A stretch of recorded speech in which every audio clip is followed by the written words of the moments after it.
नमस्कार, भव्य भारत न्यूज़ में आप सभी दर्शकों का स्वागत है। आज हम आपके बीच बुध ग्रह पर चर्चा करने के लिए आए हैं और हमारे साथ जो पंडित हैं, पंडित आचार्य सुरेश पांडे जी हैं, जो आपको बताएंगे कि बुध ग्रह का जातक पर यानी कि व्यक्ति पर क्या प्रभाव पड़ता है। बुध एक सहचर्य ग्रह है और ये किस तरह से बुद्धि पर असर डालता है, किस तरह से आपकी विद्वता पर डालता है और कैसे इन अपने बच्चों की कुंडली को दिखाना चाहिए ताकि उसके भविष्य का हम फैसला ले सकें, हमें जानकारी मिलती रहे उसके बारे में। तो आपका बहुत बहुत स्वागत है पंडित जी स्टूडियो में। नमस्कार। आप ये बताने की कोशिश करेंगे कि बुध ग्रह है, बुध ग्रह की उत्पत्ति कहाँ से हुई है और ये मानव शरीर पर किस तरह से प्रभाव डालता है। बिल्कुल, दर्शकों को मेरा नमस्कार, जय श्री राम। मैं आपको बुध ग्रह के बारे में, बुध की कैसे उत्पत्ति हुई बताता हूँ। बुध ग्रह अथर्ववेद में बताया गया है कि बुध के माता का नाम तारा और पिता का नाम चंद्रमा है। माता का नाम तारा कैसे है? क्योंकि तारा तो देवगुरु बृहस्पति की पत्नी थी। एक बार चंद्रमा ने जो है गुरु पत्नी तारा को जबरदस्ती यानी किडनैप करके ले गए और जो है शुक्राचार्य, जो असुरों के गुरु शुक्राचार्य हैं, उनके यहाँ शरण ली। तभी जो है बुध का गर्भ में रक्षा हुई और बुध जो है चंद्रमा के पुत्र हुए। बुध शुक्र को मित्र मानते हैं क्योंकि उन्हीं के कारण जो है बुध की गर्भ में रक्षा हुई, तथा चंद्रमा को अपना शत्रु मानते हैं और देवगुरु बृहस्पति को सम मानते हैं, ना तो शत्रु ना तो मित्र मानते हैं। अब बुध जो है बुद्धि का कारक है, बुध इंटेलेक्चुअल है, बुध जो है मीमांसक ग्रह है। बुध मीमांसक कैसे है? मीमांसक का मतलब है गूढ़ से गूढ़, कठिन से कठिन शब्दों को त्वरित गति से तुरंत आनन फानन में निर्णय लेने की क्षमता रखने वाला, उसको समझ करके और सरलतम शब्दों में समझाने को ही मीमांसक कहते हैं। तो बुध को मीमांसक है, बुध एक मीमांसक ग्रह है। और बुध जो है बुद्धि का कारक है। बुध जो है बुध की दो राशियां हैं, मिथुन और कन्या, जेमिनी एंड वर्गो। वर्गो में बुध उच्च के होते हैं। अब देखिए, बुध इस ब्रह्मा जी ने बुध की बुद्धि को देखते हुए इनको जो है ग्रह बनाया, तथा राजा मनु ने इनके बुद्धि और मेधा से प्रभावित होकर के वो अपनी पुत्री इला का विवाह बुध से किया।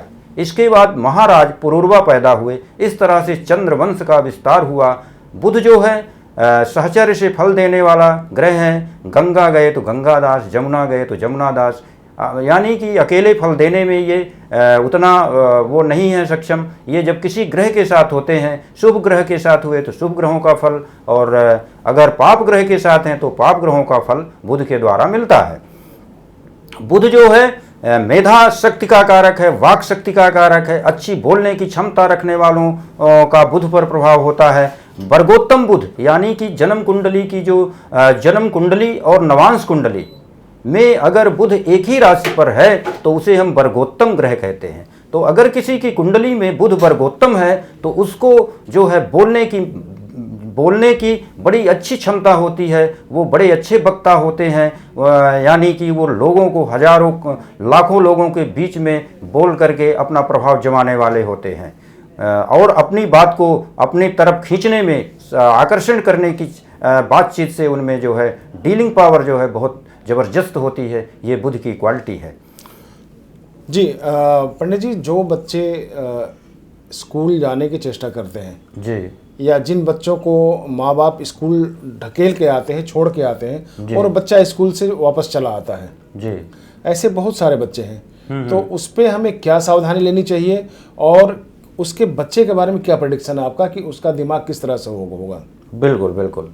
देखिए, बुध जो है बुद्धि का कारक है और बुध अगर बच्चे को कमजोर हो गया, सूर्य से अस्त हो गया, यानी कि तिंड एक ही चरण में सूर्य के साथ बुध हो गया और अस्त हो गया, बुध कमजोर हो गया, तो व्यक्ति, वो जो बच्चा है वो 15-20 मिनट से ज़्यादा पढ़ने नहीं बैठ सकता। उसका पढ़ने में मन ही नहीं लगेगा क्योंकि बुध जो है उसका अस्त है। बुध को मजबूत बनाने के लिए हमें बच्चे के कमरे में ग्रीन कलर का, हरे रंग का चादर है, हरे रंग की उसको जो बॉटल है, और यानी कि हरी चीज़ों का सेवन करने से, गाय को बुधवार को हरी घास खिलाने से उनका जो है बुध जो है मजबूत होता है। जो हिजड़े हैं उनको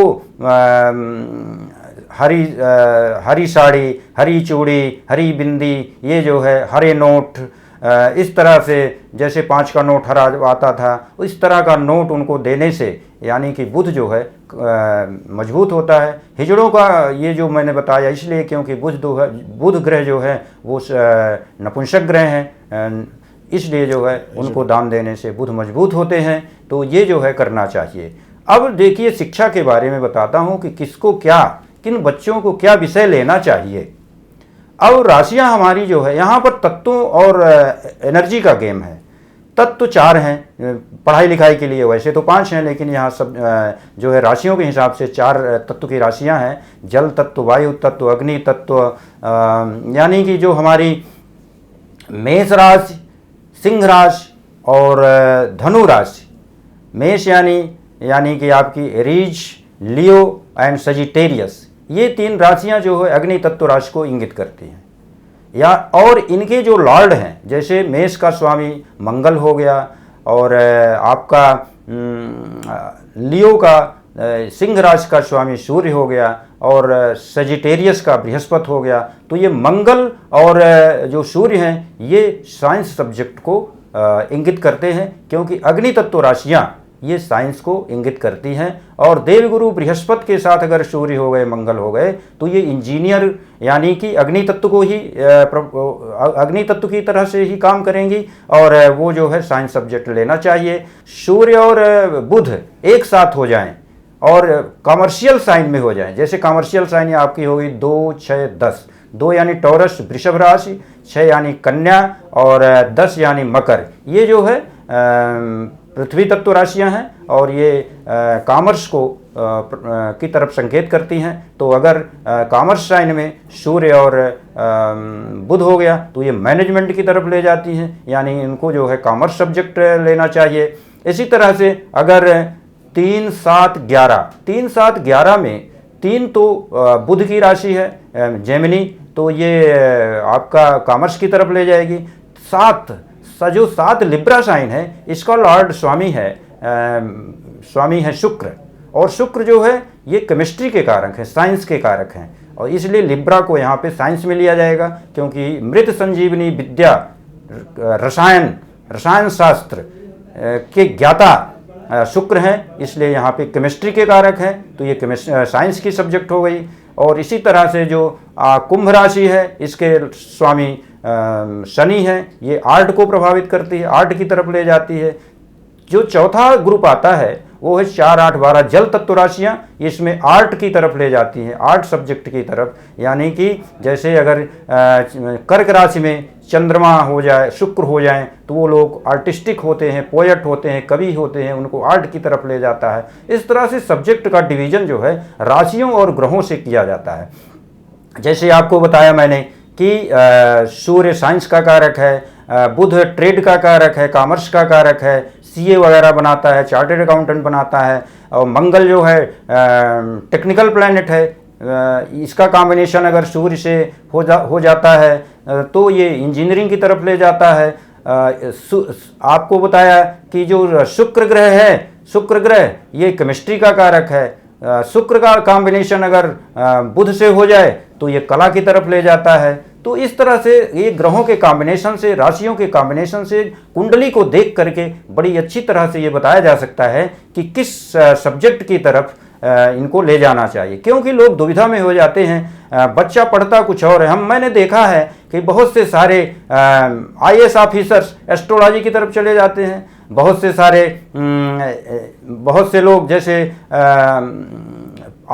यानी कि आपके आईपीएस अधिकारी हो गए, ये सब ये जो है एडमिनिस्ट्रेटिव ऑफिस उसकी तरफ चले जाते हैं। तो इस तरह से जो है यानी कि डॉक्टर लोग जो है एस्ट्रोलॉजी की तरफ चले जाते हैं, और जो मैनेजमेंट वाले हैं वो कविताएं लिखते हैं, आर्टिस्टिक वो स्किल की तरफ चले जाते हैं, तो अपना जो सब्जेक्ट है उससे अलग अलग वो होते हैं। इसलिए बच्चे को स्वतंत्रता देनी चाहिए, बच्चे का रुझान देखना चाहिए कि वो किस तरफ उसका जो है मन जा रहा है, और उनको पूरी स्वतंत्रता देना चाहिए। उनको ज़बरदस्ती सब्जेक्ट नहीं दिलाना चाहिए। आज मैंने देखा है आजकल की पेरेंट्स जो है बहुत परेशान रहते हैं कि नहीं हमें इंजीनियर ही बनाता है। अरे उसके कुंडली में, अगर उसकी कुंडली में योग नहीं है तो वो किसी तरह से कर भी लेगा तो वो लाइफ में सक्सेस नहीं होगा। इसलिए बिना परामर्श के अच्छे विद्वान ज्योतिषाचार्यों से संपर्क करके जो है उनको सब्जेक्ट का समझना चाहिए और वही सब्जेक्ट दिलाना चाहिए। तो आपने देखा पंडित जी ने बहुत ही रहस्य उद्घाटन किया है कि एक आईएएस ऑफिसर आईएएस बनने के लिए बहुत सारी तैयारियां करता है। उसके माँ बाप का दबाव रहता है, खानदान का दबाव रहता है कि नहीं हमारा बच्चा आईएएस बनेगा। लेकिन देखा यह जाता है कि आईएएस बनने के कुछ समय बाद उसका जो मार्ग है परिवर्तित हो जाता है, या तो वह एस्ट्रोलॉजी में चला जाता है, या फिर संगीत में चला जाता है, या फिर फिल्म में चला जाता है। तो ये सब कुंडली का खेल होता है। बच्चा पढ़ता है, कुछ थोपा उस पर कुछ भी जाता है और पढ़ के कहीं किसी और रास्ते पे चला जाता है। अगर कोई डांसर है, घर में उसको पढ़ने के लिए कुछ भेजा गया दबाव देके कि नहीं बच्चा हमारा साइंस पढ़ेगा, बच्ची हमारी साइंस पढ़ेगी, लेकिन उसको अगर संगीत और म्यूजिक पसंद है, उसके कुंडली में है, तो ग्रह नक्षत्रों के आधार पे ही उसका फल मिलता है और ये 100% सत्य होता है।